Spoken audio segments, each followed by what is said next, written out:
Okay, we have now reached the last of the Studio Ghibli movies that are out.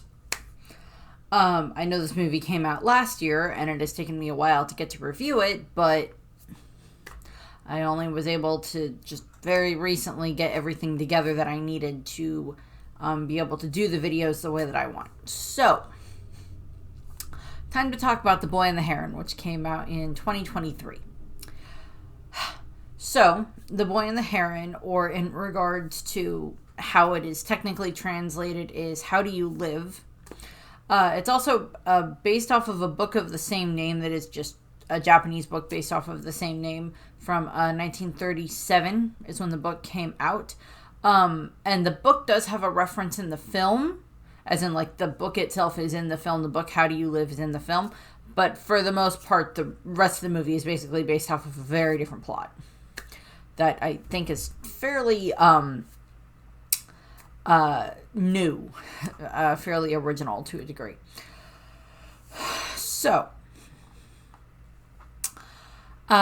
this now is the last one that Hayao Miyazaki has directed. I don't know how many more. My last one we're gonna get, because like The Wind Rises was supposed to be his last one, and that came out several years ago, and now we have this one. It's just like, I found another story I wanted to tell as the director, and then it's just like, oh Lord, and written and directed by him and everything. So it's just like, good Lord, man, retire already and stay retired.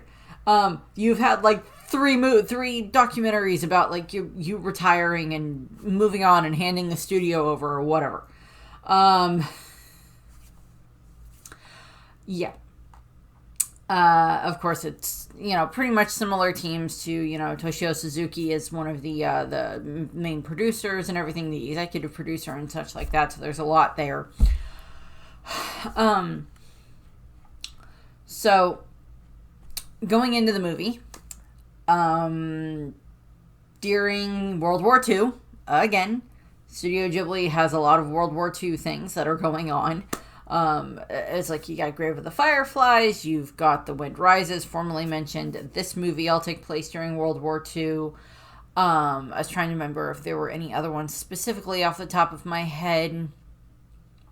Porco Rosso is taking place like between World War I and World War II, so that's not quite the same. My Neighbor Totoro takes place after World War II. So it's like, they got a couple of movies that take place during World War II. So the story that we get at the beginning is the main character of the movie is this boy named Mahito Maki.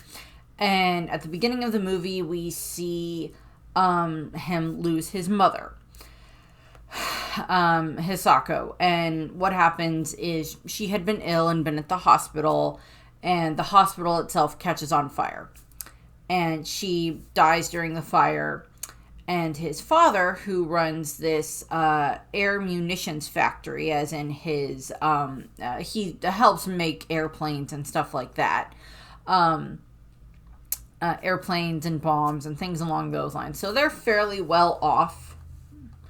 And what ends up happening is they end up actually moving out to the country. And what ends up happening is... so the way that this is designed, and hi Brenda, are you getting comfy? You took my blankets off the bed. Well, we had someone spend the night, so we had to put on actual blankets for them to use, and now I just have to put those back on there yet. I just haven't done that yet. I'll do that later. But so what basically ends up happening is his husband, Mahito's father, Sauchi, ends up remarrying, and he actually ends up marrying his late wife's sister. So this was apparently a very common thing that would happen in Japan at various points in time as a way of keeping two families tied together. I don't know if it would happen if the father had died, if the wife would have married his brother or something, but at the very least, I think it is something that was done. Natsuko is his new stepmother, although he doesn't particularly want to develop an attachment to her. He is very distant from her. We see that they are very well off. That Mahito's father, he has a car, and lots of this other stuff that indicates that they do have a fair amount of money. They have very nice clothes.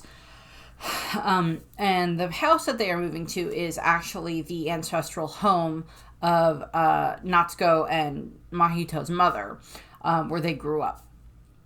And it's this big, nice old house and everything like that. And they have lots of servants and everything. And lots of servants and, old grannies that, live there and work there and everything. Because, there's not a lot of young men necessarily because it's wartime. So, it's, men are off working in the factories or doing other things or fighting in the war, obviously. And so we're introduced to a lot of the little old ladies. And there is also this big gray heron that lives in this area, this big, this area where they live, that lives within their estate.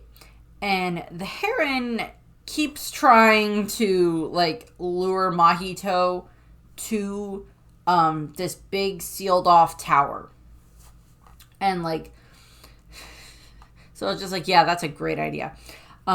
So there's kind of these two residents two places within the estate, or there's three main places within the estate. There's the big house, which is the much older house, which is where a lot of their work staff live there. And then there is this much more modern looking, European style home off to the side on the estate, which is where Mahito and Natsuko and, Mahito's father, Sochi lives. Where the three of them live. And so, it's Mahito has been through a lot already. He's lost his mother, and now it's supposed to be a year later, and the war is still going on, and him and his father move out to the countryside. His father has remarried, and his new stepmother is already pregnant. And Mahito doesn't really want to develop an attachment to her because it's he already lost one mother and he doesn't want to then lose another mother. So it's just fair enough, but it's just she's trying very hard to, she's trying to, start to develop this relationship with him. And what ends up happening is, of course, the gray heron keeps trying to, lure Mahito to this big, ancient, sealed off looking tower. And, he tries kind of getting in it, and he sees there's steps up, but it's really, blocked off, so he can't really get inside. And, we have a bunch of the grannies are come on, come back. It's just don't go in there. And Natsuko explains that this tower was built by her, that the architect was her granduncle. It was her and his mother's granduncle, and that that the tower is cursed, and that it's been through a bunch of different problems. The uncle just, the uncle had been this very smart man who was very, very well educated, and he ends up, eventually building this tower, and it's filled with books and all types of stuff that just looks awesome. And then he just kind of vanished one day. The book he'd been reading just sitting on the desk, lying open, and he just vanished. And no one knew where he went. And, so they're just he was taken, he disappeared, whatever you want to go with. He was spirited away, if you want to go with that reference. There's references here and there to some other Studio Ghibli movies. Whether or not they're specifically deliberate references is a little bit left up for debate, but there's bits of them here. There's one specific one in regards to the voice casting, which I'll get to later. But what ends up happening is, the next, Mahito kind of starts having these, just strange dreams here and there where he's dreaming about his mother and her calling to him, come and save me, Mahito, that type of a thing.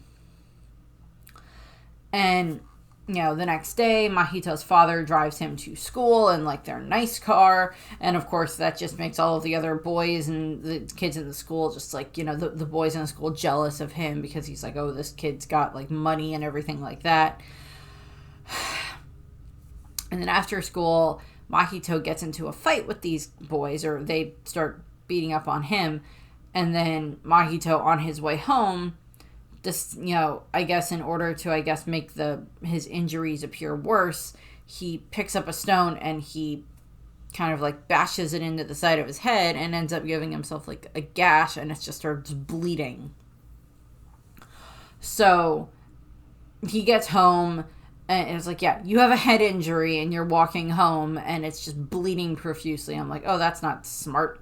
So it's just like, Natsuko and, like, all the grannies are, like, helping with, trying to fix it up and everything like that, and, get it as patched up as they can. And then, like, his father rushes home, and his father is very much like, I will find the person who did this to you. I will, you will get retribution. You will get revenge. Tell me who did this. And Mahito's like, I was careless and I fell. Because, like, I think he's trying to... Okay, so Mahito is dealing with grief at various points throughout this movie, which is very obvious.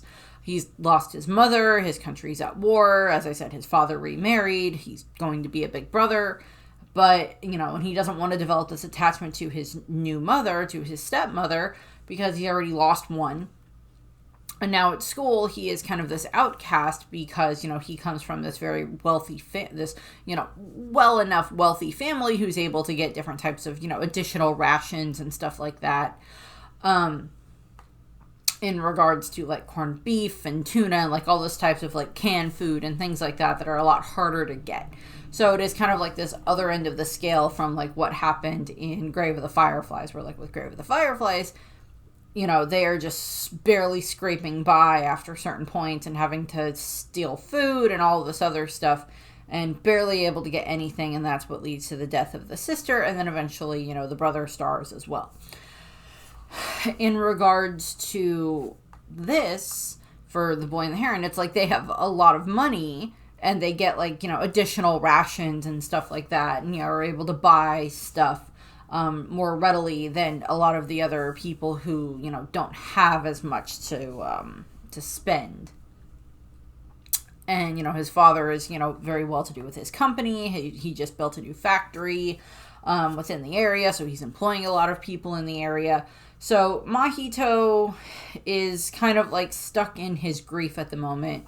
And, he's injured himself, and, he's,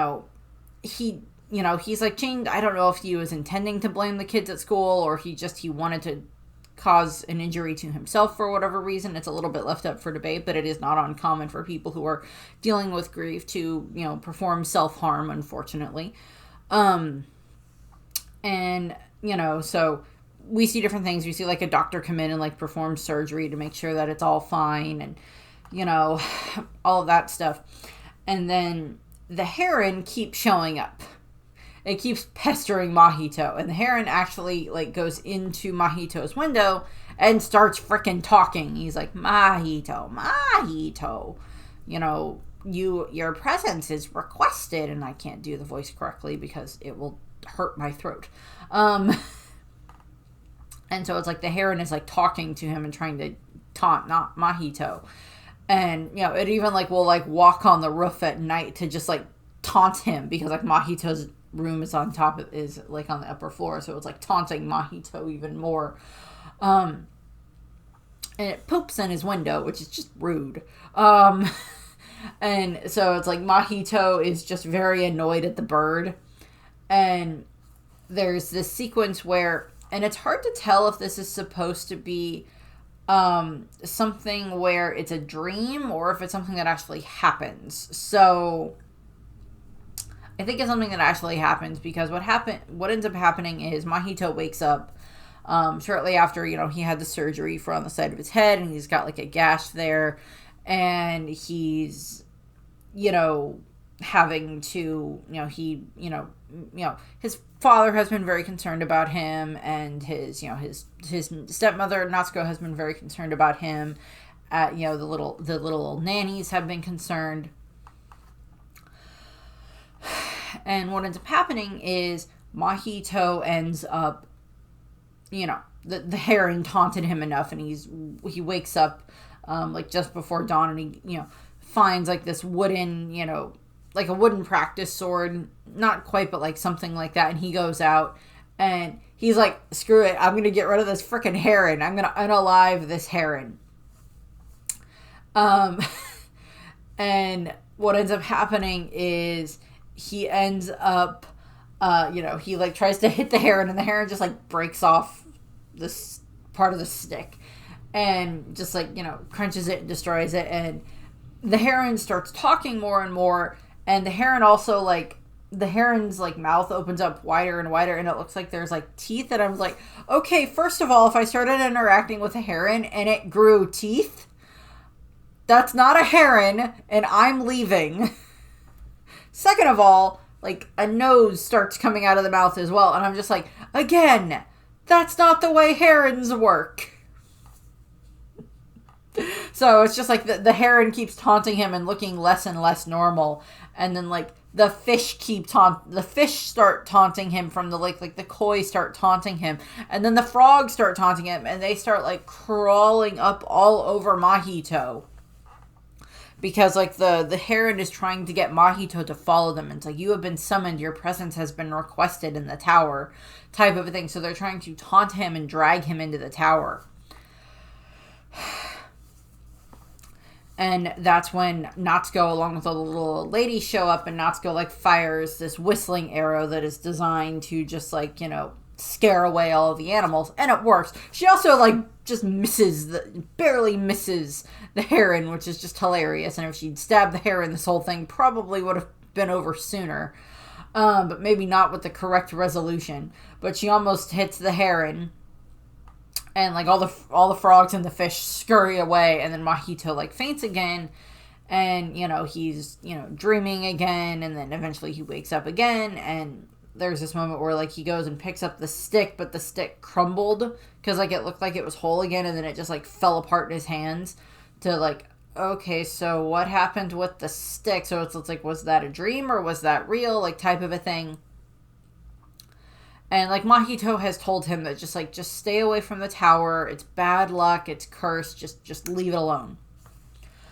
And eventually what ends up happening is, Mahito spends a little more time around like the people that live and work there and everything. And, talks to his father a little bit more.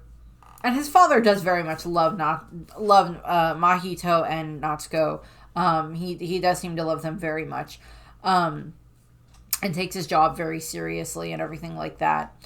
But what ends up happening is Mahito ends up deciding to make an arrow of his own.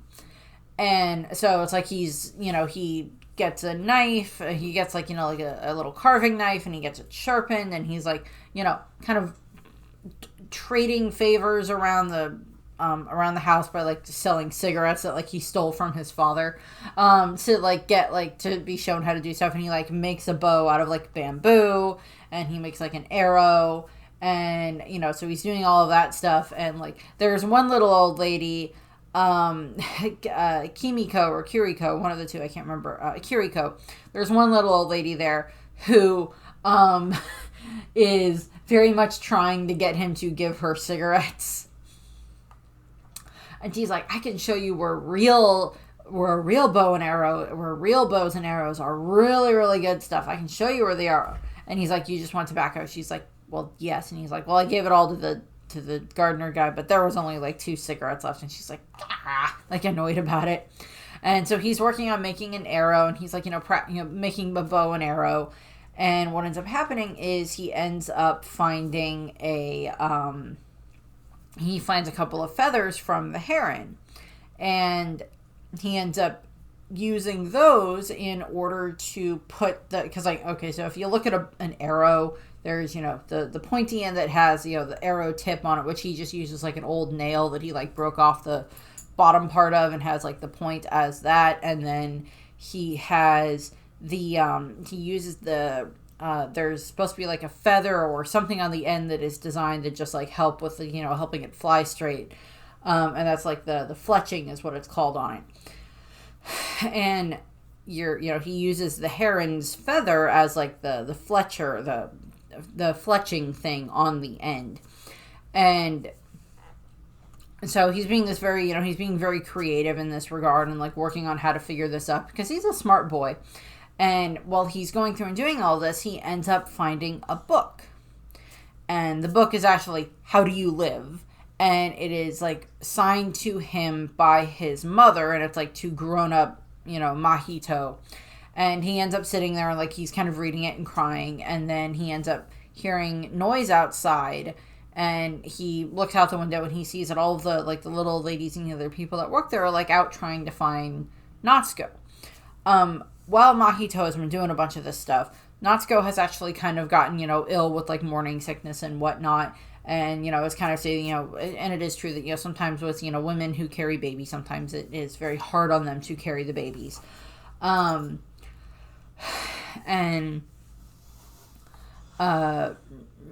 so, and, he's been kind of trying to avoid her a bit, but people keep saying he should go and visit her. And he does go and visit her, and she's like, I'm sorry I couldn't protect you because of like his scar and everything, his cut. She's like, I'm sorry I couldn't protect you, and that was bad of me. I'm sorry, big sister, type of thing. So she's like apologizing to like the spirit of her sister for not being able to protect her son. So there's that whole setup there, and then so like Mahito is kind of still distant from Natsuko because he's it's again, he lost one mother and he doesn't want to lose another one so soon or at all. And what ends up happening is after when Mahito finds out that like Natsuko has gone missing, he states that he thought he saw her wandering into the woods, and they're like, well, why would she go into the woods? And him and Kiriko end up following into going into the woods and like following this path that leads to the tower, and they are kind of being led / called, or Mahito is being called. Kiriko is literally trying to like hold him back to prevent him from going in. Which is just kind of like, okay. So Kiriko is just trying to like, but don't go in there type of thing. And Mahito's following, a voice that's like the voice of the Tower Master or the voice of the Heron that is like leading them in to the building. And then they get trapped inside of the building. And I'm just like, in all honesty, I'd probably be in Kiriko's position at this point in time where it's just like, I don't want to be here. I'm not going into the creepy tower. And so it's just like, so we get that moment. But she gets dragged into the tower anyway. And what ends up happening is they get into the tower and the Heron is there. And the Heron is kind of like, come, Mahito, I will bring you to your mother. And he leads, the Heron leads Mahito in. And he leads him to where, there's this woman lying on the couch. And, she looks exactly like Mahito's mother. And he goes over and he, like, just barely touches her. And then she just, like, falls apart, which is, like, one of the scenes in the trailer.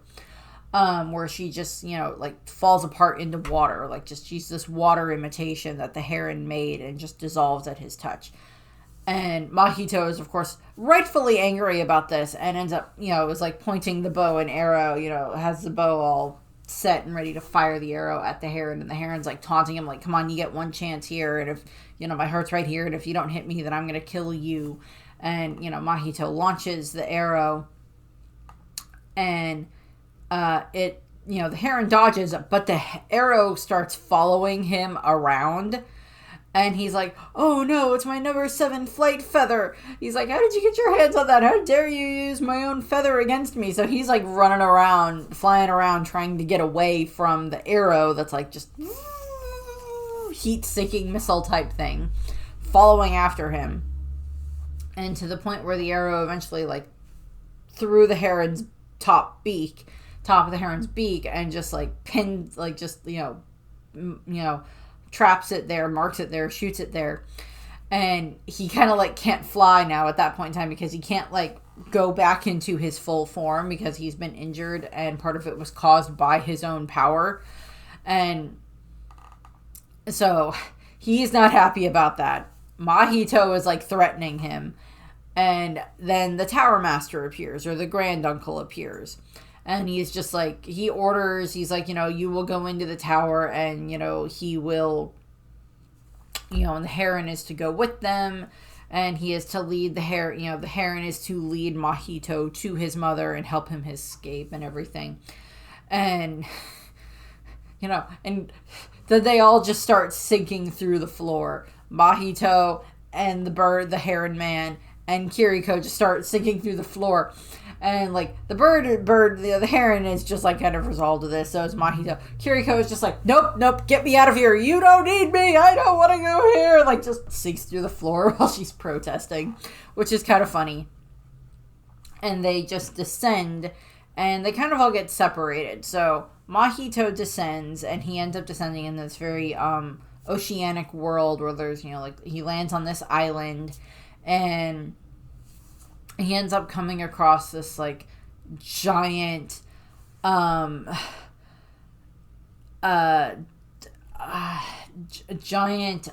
gate on this island, and there are all of these pelicans that actually start, like, attacking him and, like, pushing him through the gate to where the gate opens. And, like, the pelicans are talking, and, like, the pelicans are, like, trying to eat him, but they can't. And then out appears, and then who shows up is this young woman who, spoiler alert, younger version of Kiriko. You kind of catch that pretty quickly because they have, like, the same pattern on their clothes that are, like, wagon wheels on their clothes. She shows up. She is just giant, she's a fisherman, and she has, like, this, or fisherwoman, excuse me, and she has this, like, fire wand whip thing that she uses, and she, like, uses that to, like, scare off all the pelicans, closes the gate, and then, like, uses her fire to, like, I guess, cleanse, fire and then chants to cleanse both her and Mahito. And then she's like, why were you in the graveyard? And he's like, I didn't know it was a graveyard, and I didn't try to go in. The pelicans pushed me in. And so she's just like, good Lord. And then they end up, like, having to scurry onto her ship before, like, it gets, blown away in the wind. Blown away on the water.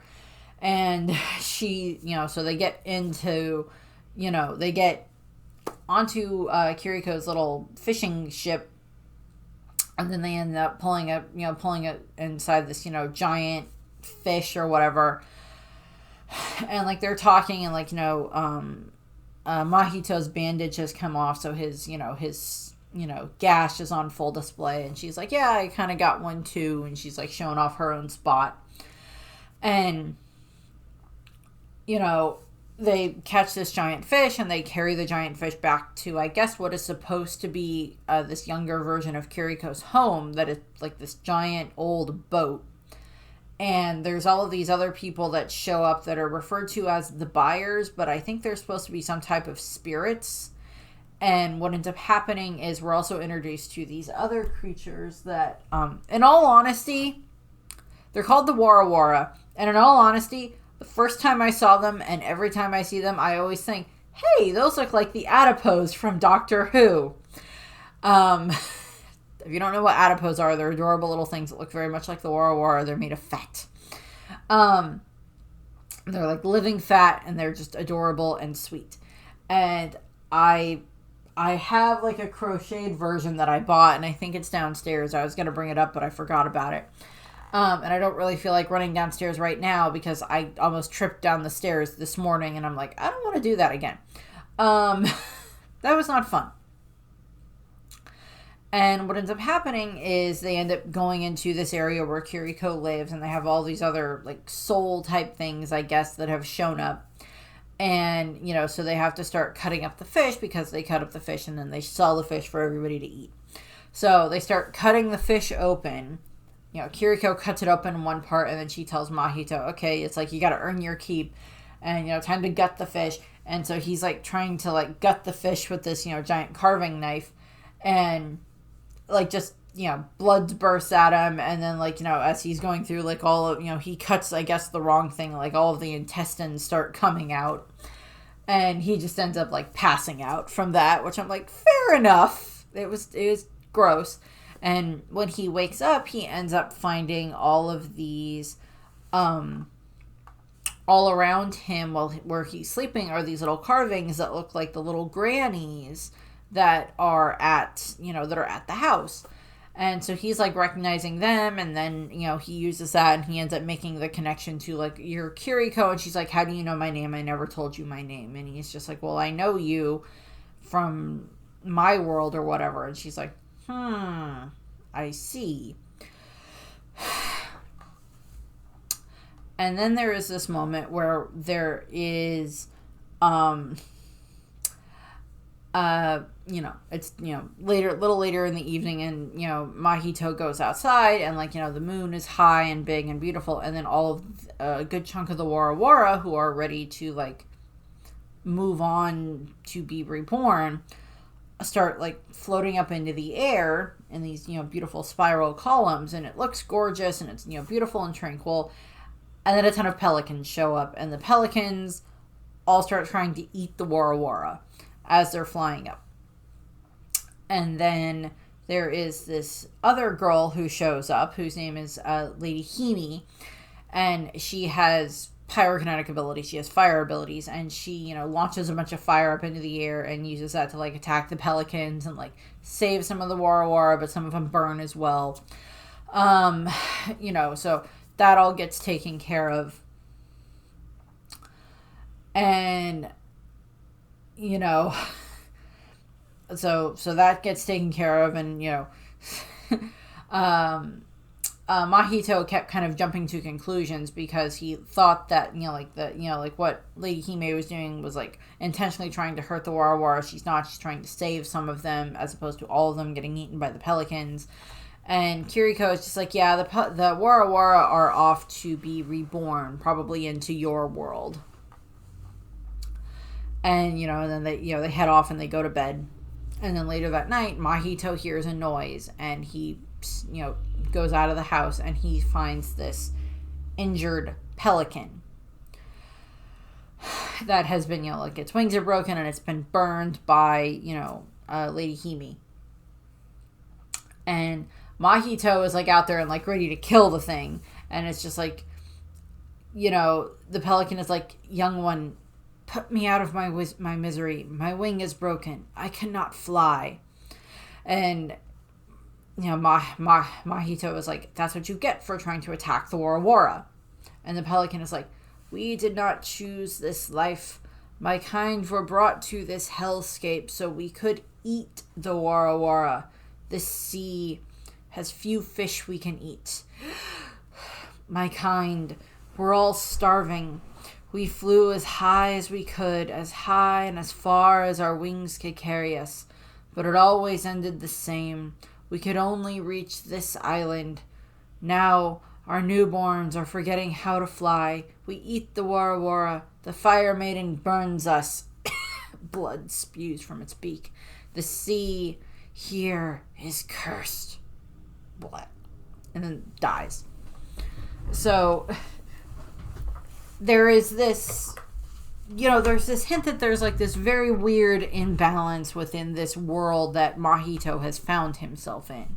That, there's these different ones that have these different roles, Lady Hime is, I guess, supposed to protect the Warawara to a degree, and then there's, like, all these buyers that live there as well, but I don't know what they do. And then there's who look like goats, and then there's the Warawara that are, like, being, meant to be, like, reborn and then sent possibly into, like, his world, into the world, like, our world where Mahito is from. And then there is, Kiriko, who is supposed to, like, hunt the fish to, like, feed the Warawara and to feed the buyers. And then there's the pelicans. And then it's just, like, and then, like, the gray heron is involved in this. And then there's parakeets that we're going to learn about in a few minutes. So it's just, like, it's all these different weird building blocks within this world. And It's like a world created by a madman, and Alice in Wonderland is a very apt metaphor for this. A bit more of a, well, I was going to say it's a bit more of a twisted version of Wonderland, but there's various elements of Wonderland that are very, very twisted, like off with his head, in regards to the Queen of Hearts, in that regard. So, Mahito ends up actually burying the pelican. He goes and he gets a shovel and he uses that to, dig a hole and bury the pelican. And the heron has returned at this point in time and is actually, like, watching this and, like, talking to Mahito while he's doing this. And then, like, they kind of get into an argument and Mahito keeps trying to use, because, like, he kept the piece of the feather and he keeps trying to use that against the pelican. Or against the heron. And Kiriko ends up actually trying to, like, mediate peace between the two of them. And there's this funny scene that's, like, part of the trailers where she's just like, I was once told by a gray heron that all gray herons are liars. Is that true? And Mahito's like, yes. And the heron's like, no. And it's just like, not all gray herons are liars. I'm not a liar. That's the truth. And it was just like, well, okay. It's like, and Mahito's like, yeah, that's not true at all. You are lying. And like just like this whole back and forth between the two of them. That is a little bit like a comedy routine, in all honesty, which is just funny. So eventually, like Mahito and the heron set off on their quest. He's supposed to help take Mahito to the tower so he can try to leave. And what ends up happening is, while they're on their trek, the pelican, the heron kind of, is being annoying to Mahito. And it ends up being that Mahito asks, like, well, why don't you just turn back into your regular form? And he's just like, well, because of this. And he's, like, pointing at, like, the hole in the beak that the arrow caused. And he's like, I can't transform. I'm not whole at the moment because of that. And he's just like, well, and Mahito's like, well, why don't you just plug it? And he's just like, only the person who made the hole can plug it. So Mahito ends up, carving down, like, part of a stick and, getting it sized to, like, fit within the hole on the heron's beak. So he can restore the heron's ability to fly. And, he, sets it up and fills it, and then, the heron is, kind of able to change back, and he's like, oh, I'm back to myself again. It's just funny. And then he, like, tries to start flying, and then he's just like, okay, that's not working. He's like taunting Mahito, and then he's just like, oh, wait, that's not working. And then Mahito's like, what's wrong? And the heron is like, it kind of sticks out a little bit. Could you make it a little bit smaller? It doesn't feel right. So Mahito's like carving it a little bit more and then puts it in. And like they're kind of becoming friends while this is going on. And they end up making to what is supposed to be like this, the former, the blacksmith's house is where they're supposed to, they end up at. And they're like, the heron's like, if you go through there, that'll help get you to the tower so you can go home. And he's like, okay. And he's like, but this appears like it's been taken over by the parakeets, and these are man-eating parakeets who are psychotic. And they're like, huh. So the heron acts as a distraction to get a bunch of the parakeets to, like, follow him. And then Mahito goes into the house where he is then just, confronted with, like, a ton of these giant parakeets that are, like, bigger than normal humans. And he's like, I want to see I want to see Natsuko because he's there to rescue Natsuko. And he's just like, I want to see Natsuko. And they're like, oh, yes, we'll take you to Natsuko. And they're like, they, like, lead him inside, and, like, all the parakeets are, like, holding, like, a knife or an axe or, like, a giant prong or something like that behind their backs, ready to, like, stab Mahito. And they, like, take him to this table, which is, like, it's clearly supposed to be, like, they're gonna, like, chop him up and eat him is, like, their intention. Doesn't happen. We don't see any humans get chopped up in this movie. But what happens is, that would be bad, Brenda. That would be very bad. What do you think of that? Would that be bad? Don't eat humans, Mommy. That bad. Boop. Puppy boo. Puppy Boo. Good girl. You are the good girl. This has been a Brenda interlude. And what ends up happening is, Mahito's like, you guys are just going to eat me. And what, did you eat Natsuko too? And they're like, no, we would never eat Natsuko. Natsuko has baby in her. We don't eat babies. So it's just like, Natsuko is technically safe-ish, I guess would be a way of putting it. Safe-ish.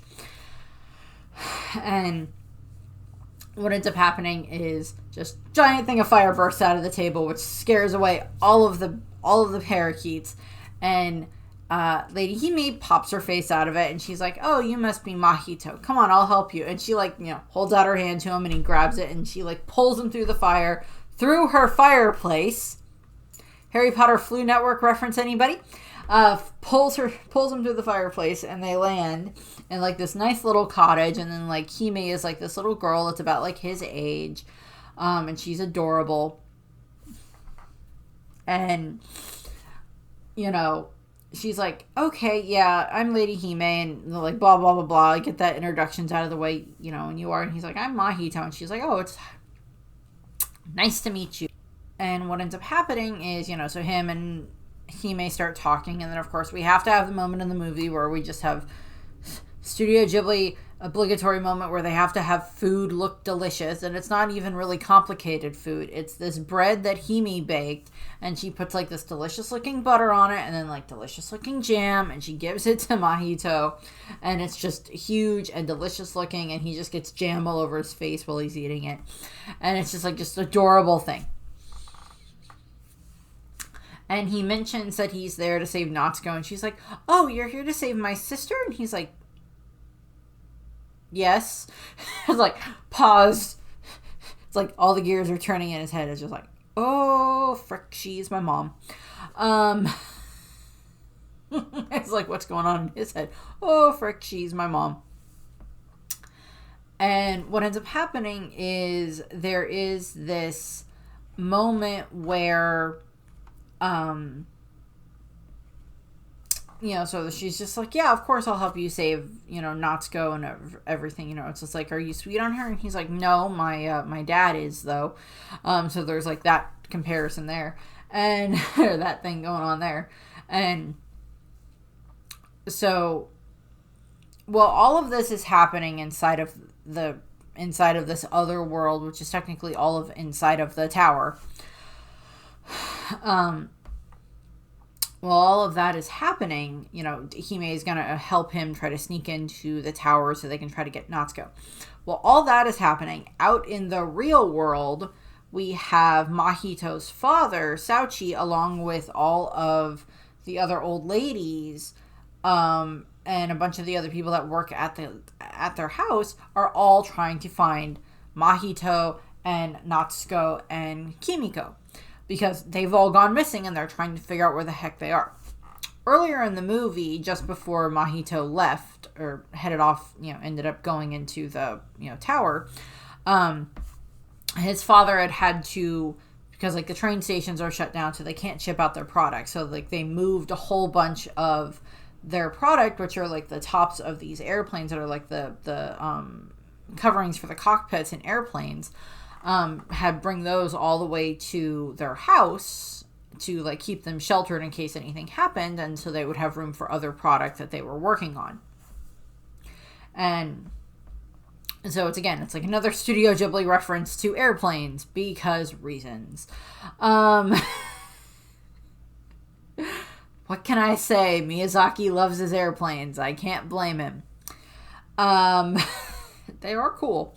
And so we're having those, so we have that, but it's just the father is just kind of very worried about his wife and his son, of course, and and the Kiriko and everything.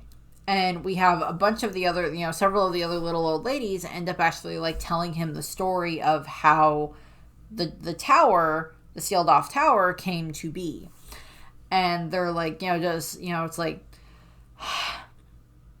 the tower wasn't built, it just kind of appeared type of a thing. And what had happened was I think they state like during the Meiji Restoration era, which I don't remember exactly how far back that is in regards to Japan. I'm sorry. But there had been this comet that fell from the sky and it landed, and it was just huge, and it ended up being this huge thing sticking out of the ground by the time everything had cooled down and the vegetation grew back, because like so much it got burned away when like the meteor landed. And it ends up it's like it like evaporated a ton of the water that was there in the lake area, and then like the vegetation ended up growing back and everything.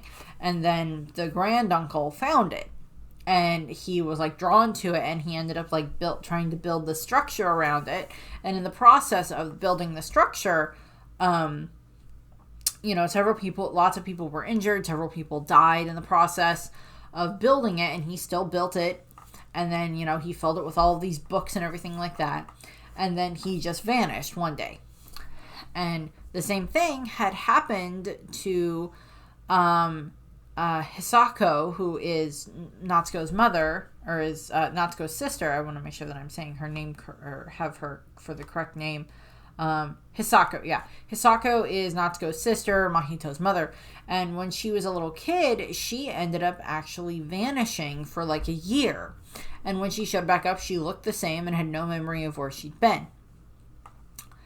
And as I stated, Hime is the mother. Is Hisako is Natsuko's sister, is Mahito's mother. Lady Hime is the same person.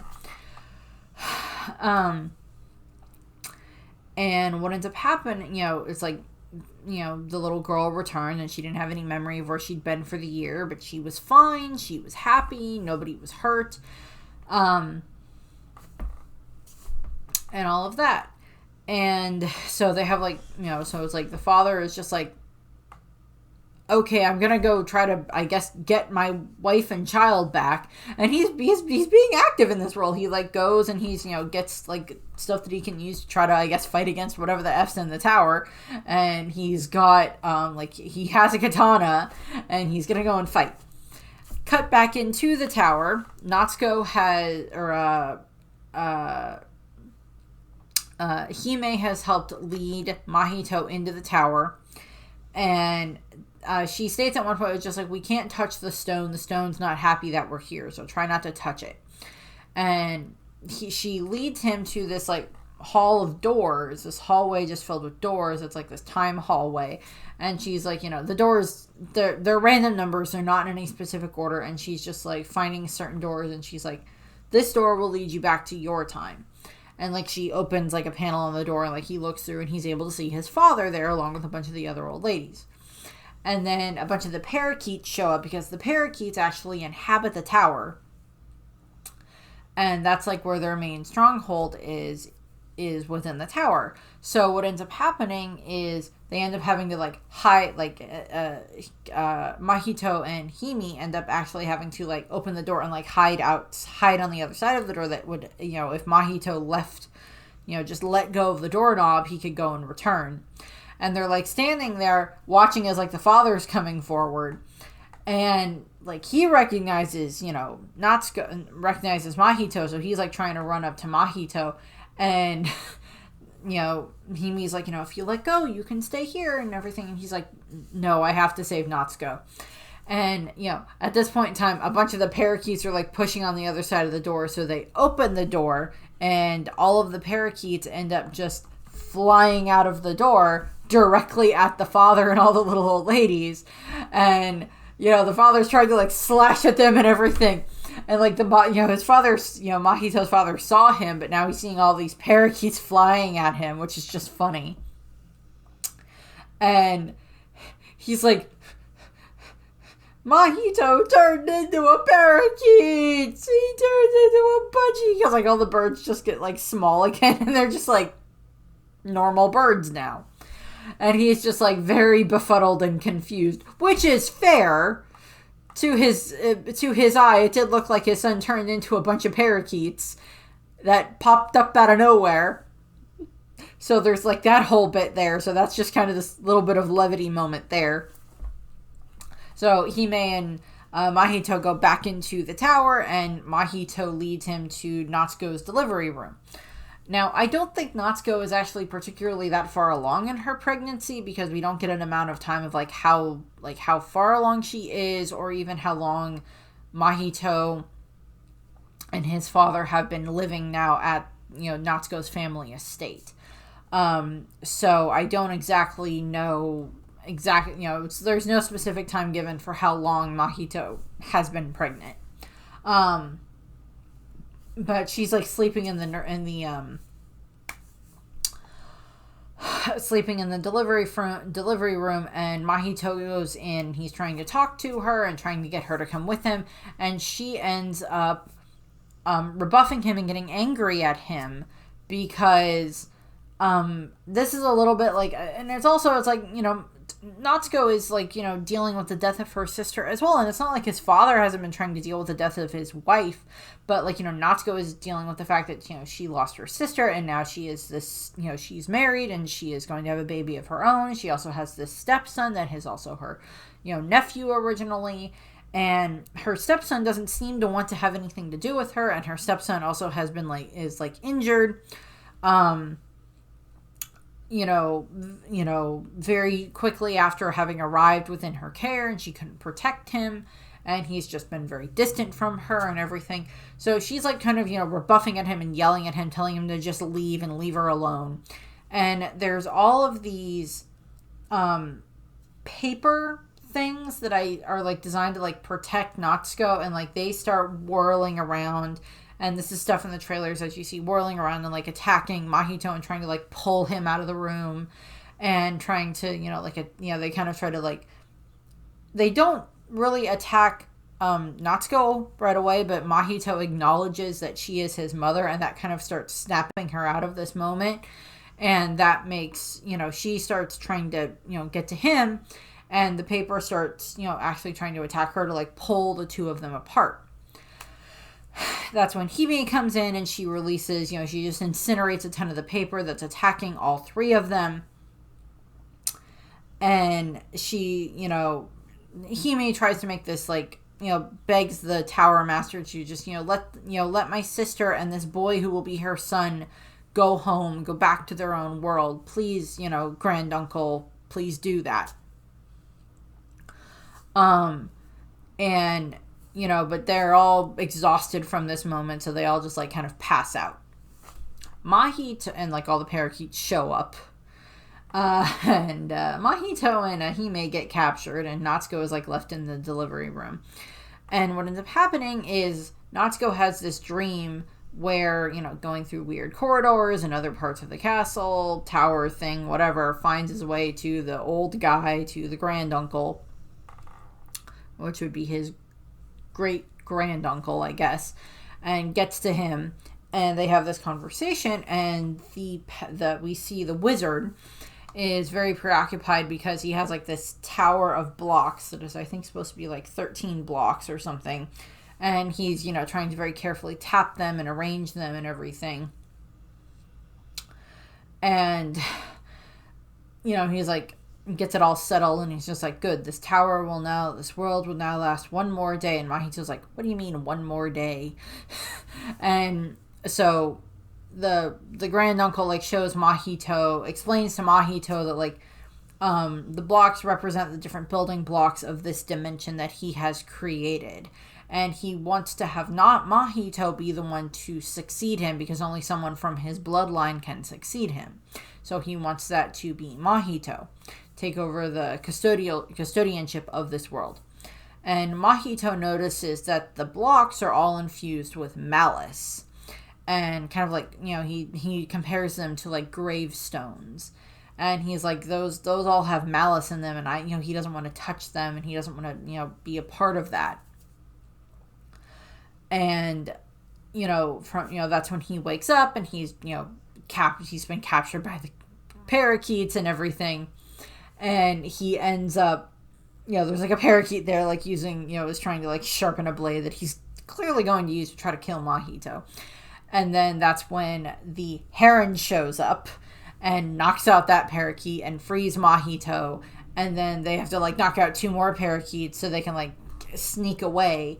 And there's like this huge parade going on where the Parakeet King has, you know, Hime sitting in like this kind of glass coffin thing, you know, Snow White-esque, and his intention is to, you know, carry her up through the tower and go and speak with the Tower Master and offer Lady Hime as like this offering. She's not dead, she's just asleep. Offer her as this offering to try to get what he wants from the Tower Master.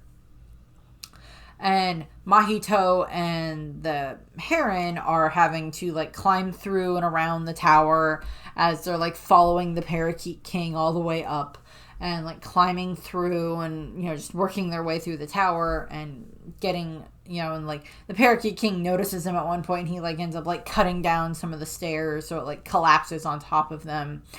And the Parakeet King and his, you know, his little retinue of like the two parakeets carrying, you know, Hime's, you know, coffin thing up there, and like they go through this beautiful garden, and they're just like, oh, it's beautiful here. Is this paradise? Is this heaven? So it's just like that funny bit there. And they, you know, they make their way through, and they get to where the wizard is, to where the granduncle is, and they, you know, they bring Hime to him, and, you know, because they want him to just like have Hime be the one in charge or something like that. They want to get something for leverage. And what ends up happening is, you know, the Parakeet King then kind of leaves, and he, you know, he tells his 2, you know, guys to go back down and tell the others to, you know, wait for him, that they were, you know, that they're waiting for, you know, him to return and everything. And the Parakeet King just kind of waits. Well, this has been going on. Mahito and the Heron have found their way via other tunnels and stuff, found their way into where, you know, into like the granduncle's dominion, and, you know, they find Hime, and she's awake, and, you know, she'd, you know, been reunited with her granduncle, so she's, you know, hugged him and had that moment, and then she finds Mahito, and, you know, they're reunited, and they, you know, they have the nice big hug that's in the trailers, which is adorable. And what ends up happening is, you know, Hime leads Mahito to the granduncle, and, you know, the Heron's like following them, and then the Parakeet King is following them, and I'm like, the Parakeet King is not stealthy. How are they not noticing him? He is big. How are they not noticing him? He must have rolled a very high, you know, roll on stealth when he during his during this moment in the D&D campaign. And what ends up happening is they get to the granduncle, and he's talking to Mahito, and he's like showing him this giant stone that is like, this is, you know, the source of my power. I made a deal with the tower stone long ago, and, you know, only one of my bloodline can be the one to, you know, run the tower and everything, and it is now time, you know, I don't have much time left, and, you know, and I want it to be you, Mahito, to take over. And then we end up having this conversation where the granduncle is like, take a look. These stones here have not been stained with malice. I have had to travel to the far reaches of time and space in order to find them. There are 13 stones in all. You just need to stack them once every 3 days. You can build your own tower, a kingdom that is free from malice. Create a world of bounty, peace, and beauty. And, like, you know, so he's showing him these stones that, like, they don't have any malice on them. They're pure. And Mahito looks at them, and then he thinks about the scar that's on his head, and he goes, I gave myself this scar on my head. It is a sign of my malice. That's why I won't touch those stones. And I'm going back with Natsuko, my mother. As in, he is ready to go back to his world. And the granduncle is like, so you would rather return to a chaotic world full of murderers and thieves? Soon your world will be a sea of flames. He's not wrong. And Mahito's like, I'll find my friends there, like Hime and Kiriko and the Heron Man. And the Heron has like been following them, and he's like, me? Which is just funny. And then the Parakeet King just like rushes forward, and he's like, screw this, if all I have to do is like stack these blocks. He like picks up the box and like stacks them very haphazardly and very badly, and this just leads to the tower is collapsing, because the parakeet king is turned into a regular parrot, and like everything is just collapsing all around them. And the grand uncle is just like, go, make your way back to your world, get your mother, get Kiriko, and get Natsuko and get Kiriko and get headed back, and all of that stuff. So earlier in the movie, Kiriko had given Natsuko this little carved version that is like her much older self, and he keeps that with him as a charm to protect him. Just for setting up something. And what ends up happening, so he's had that in his pocket the whole time. And what ends up happening is Hime and Mahito and the Heron are like running back through, and there's moments where like the Heron is like trying to fly to help them, and like I'm watching the Heron fly, and all I can think of, because he doesn't look right, because he's not in his like full Heron form, he's still like in kind of like the Heron man form, and all I can think about is in Spirited Away, there's like the little, because like there's the bird that gets turned into like the little tiny fly like thing, and trying to carry the mouse, and that's like all that was popping into my head when I'm sitting there watching that. And so there's that. And what ends up happening is so they're rushing through the tower, and while this is happening, they the tower itself is collapsing, and Mahito and Kiriko finds Natsuko and is helping her get to the doors, and then it's Natsuko and Hime and Mahito are reunited, and so she recognizes her sister, so there's that moment there, and they're like, okay, we all have to go back to our appropriate times, and so they have to go through the doors, and Mahito's like looking at his mother, at Hime, and he's like, but if you go through, then, that'll lead to your death in the hospital and the fire. And she's like, fire doesn't scare me. I'll be fine. And, and it means I'll get to see you and everything. And so there's like that thing where like Kiriko and Hime go through one door that is supposed to take them back to their proper time. And then Mahito and Natsuko and the Heron Man go through another door, which is supposed to take them to their specific time. And also, as they go through their door, ends up coming just the flood of animals, all of the parakeets and the pelicans and everything, just like getting turned into their non-anthropomorphized forms, where they're just going all back to normal as they start rushing out of the tower behind Mahito and Natsuko and the Heron Man and everything. So they're just like rushing through that and rushing out.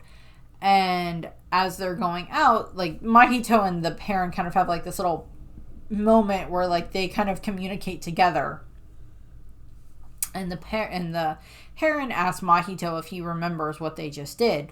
And Mahito's like, yes, of course I remember what just happened. And he pulls out of his pocket, he has one of like the little stones that were like the building block stones. He has one of those.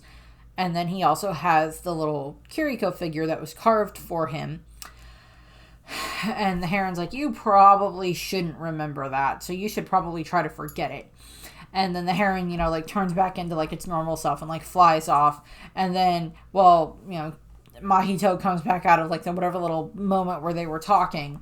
And that's when old Kiriko just like pops out of his pocket, which is just funny to watch. Just out of his pocket. And like stands there, and they're just like, okay, what happened? And the father is there to greet them along with all the other old ladies, and they're all like running up, and Mahito and Natsuko are like hugged by his father, so he clearly is a good father and he does love them very much. And they have that moment there. And then we cut to 2 years later, where Mahito and his family, Soichi and Natsuko and his little half-sibling, who I think looks like a little brother, are getting ready to move back to Tokyo after the war is over. So, ending. In regards to the cast, so, pretty good cast. We have Mahito is voiced by Luca Padovan, who I really don't know. The Grey Heron, Batman reference, is voiced by Robert frickin' Pattinson, who of course is Cedric Diggory in Harry Potter, but he's of course also just Edward from Twilight, which I don't care about, but like, you can't freaking tell that it's him.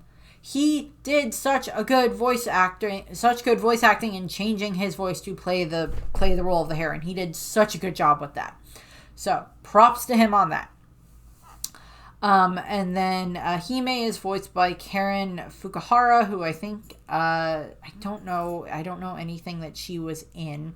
Natsuko is voiced by Gemma Chan, who I know from Crazy Rich Asians, and she was in she's been in 2 Marvel movies. She was in Captain Marvel, where she's one of the Kree, and then she's also in The Eternals, where she plays Cersei, who's one that can like change, transmogrify stuff. So that, and then there's 2 here that have also been in previous Studio Ghibli movies. So we have Christian Bale, who voices Soshi Maki, who is of course Mahito's father, and I love this because Christian Bale, of course, also voiced Hal in Howl's Moving Castle. And then he returned and he's playing this role. And they did the same thing with the Japanese voice actor, which I love. I was so happy when I read that because the same person who played Howl in the Japanese version, or in the original Japanese for Howl's Moving Castle, also comes back and voices the father in this. So I love that they did that. That made me so happy. And the other one that is returning is Mark Hamill, because the granduncle is voiced by Mark Hamill, who is, of course, Luke Skywalker. I gotta put that there. And then, of course, he's also been like the voice of Joker and a bunch of stuff. And he is in Nausicaa of the Valley of the Wind. He plays just like one of the random guys there. And then he is also Muska in Castle in the Sky, where he plays like the main villain in Castle in the Sky. So he's returning after a long time of not being in a Studio Ghibli movie. So I love that there. And there's like 2 Batmen in this because there's Robert Pattinson and there's Christian Bale, hence the Batman shirt. So there's that. And then we have Florence Pugh, who she's had a pretty good run lately. She was in the Black Widow movie where she plays Black Widow's sister. She was also in, I think, Don't Worry, Darling, which is just like this like weird sci-fi thriller drama thing movie. And then she's been in some other stuff lately. But she plays Kiriko. And I don't know I think she plays both the older and the younger versions of Kiriko, which is like, if that's the case, she did a damn good job there. The Noble Pelican, for the one scene that they're in, is voiced by Willem Dafoe, who has just been in a bunch of stuff. I mostly know him, of course, as the Green Goblin from Spider-Man. And then we have the Parakeet King is voiced by Dave Bautista, who is, of course, Drax from Guardians of the Galaxy, and a wrestler, and I think he's in Fast and the Furious somewhere in that franchise. Don't ask me where, I don't know, but that's all over the place there, so I love that. I will love Studio Ghibli casting forever and a day. And there was one other thing I wanted to point out with this, and it was in regards to Studio Ghibli, for the fact that so as I've stated before, Goro Miyazaki, who is Miyazaki's son, who is Hayao Miyazaki's son, his first movie that he directed was Tales of Earthsea, was the first one that he directed in regards to Studio Ghibli. I think he'd worked on a couple of them before that, but that was the main one that he started on. That was his project that he ran. And I found this comment at some point on Tumblr, and I really liked it. And the comment is, so Goro Miyazaki, starting his animation career with having a son kill his father and the king of a kingdom where magic is disappearing and run away, and Hayao Miyazaki possibly ending, we have no idea when he's actually going to end his career, we'll find out, his career with a young boy refusing to take on his family's powerful legacy over a magical world, knowing the world would die without him, in favor of not abandoning his family and choosing to live contentedly in the mundane world. It's like, like, I love that, like, someone had that comment there, and I'm just like, yeah, I approve of that comment, because that is very true in this regard. Because, and it's something that doesn't get talked about too much, but Miyazaki and Hayao Miyazaki unfortunately didn't have the best relationship with his children. He loves them and he loves his wife, but he didn't have the best relationship with them because he was spending so much time building up Studio Ghibli and making the movies and everything like that. So yeah, there is kind of this connection there where it's like, that is kind of like this similar thing where it's just like, you know, is there a bit of a message there from Miyazaki to his son in that regard? And if that's so, that's awesome. So yes, this is, at this point in time, the most recent version, the most recent Studio Ghibli movie. I've heard nothing if they are going to do another one. They probably will at some point in time, but I have not heard anything unless that comes up in the next, you know, in a little bit, but I don't know. I did very much love this movie. And I will be doing a thing like I did with the Disney and the Pixar movies where I go through and like rank all of them. Where I'll go through and rank all the Studio Ghibli movies now that I've watched and reviewed all of them. So I'll be doing that probably pretty soon after this goes out. But you know, I very much enjoyed this movie. It's beautifully animated. The story is great. It does show you different ways of like how you deal with grief, and just, you know, different things along those lines. And it's just like, I very much enjoyed it, and it is just the beauty of Studio Ghibli. So that's what I have. I thank you for watching. I hope you enjoyed this video, and I hope you have a nice rest of your day. Bye.